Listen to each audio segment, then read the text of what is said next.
Friends నమస్తే అందరికీ. సమాజంలో నేను మస్తు చూసిన కొంతమంది అనుకుంటారు చాలా సిన్సియర్‌గా వాని డ్రీమ్స్ వాడు అచీవ్ చేద్దాం అనుకుంటాడు. ఎట్లానో ఒకట్లా కష్టం చేసి కష్టపడి నా జీవితాన్ని నేను డిసైడ్ చేసుకోవాలి.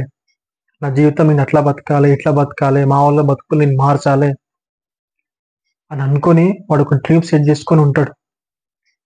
బట్ ఇవన్నీ అనుకుంటావు కరెక్టే. పోతావు పక్కనోనికి చెప్తావు. నేను అట్లా కావాలనుకుంటున్నారా, ఇట్లా కావాలనుకుంటున్నారా అని చెప్తావు. ఇక వాడు స్టార్ట్ చేస్తాడు చూడు ఇక. ఎందుకురా నీకు అవసరమా? నీతో అయితే భయ్ ఇవన్నీ. ఇప్పటిదాకా జాబ్ చేస్తున్నావు మంచిగా, జాబ్ చేసుకోవచ్చు కదా. ఇప్పటిదాకా మంచిగా జాబ్ చేసుకొని మంచిగా బతుకుతున్నావు.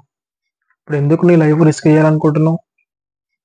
ఎందుకు మీ ఊళ్ళ బతుకులన్నీ ఖరాబ్ చేయాలనుకుంటున్నావు? రిస్క్ చేయకు భయ్ లైఫ్లో. జిందగీ మొత్తం ఆగమున్నది. రిస్క్ చేసినావు అంటే నువ్వు రిస్క్లో పడిపోతావు, ఆగం అయిపోతుంది నీ బతుకు. ఎవడెవడో అన్నీ చేస్తున్నాడు, అందరికైతే అవి ఎవరికో ఒకరికి అయితే. రిస్క్ చేయకు అని సొల్లున కబుర్లు అన్నీ చెప్తారు. అందుకే నువ్వేం చేయాలనుకుంటున్నావు నీ దగ్గర పెట్టుకో, నీ మైండ్లో పెట్టుకో, నీ మనసులో పెట్టుకో. దాని గురించి నువ్వు హార్డ్ వర్క్ చేయి, కష్టపడు, సక్సెస్గా. దాని తర్వాత వానికి చెప్పు. ముందే చెప్పకు. నీ మైండ్ సెట్ని మార్చేస్తారు.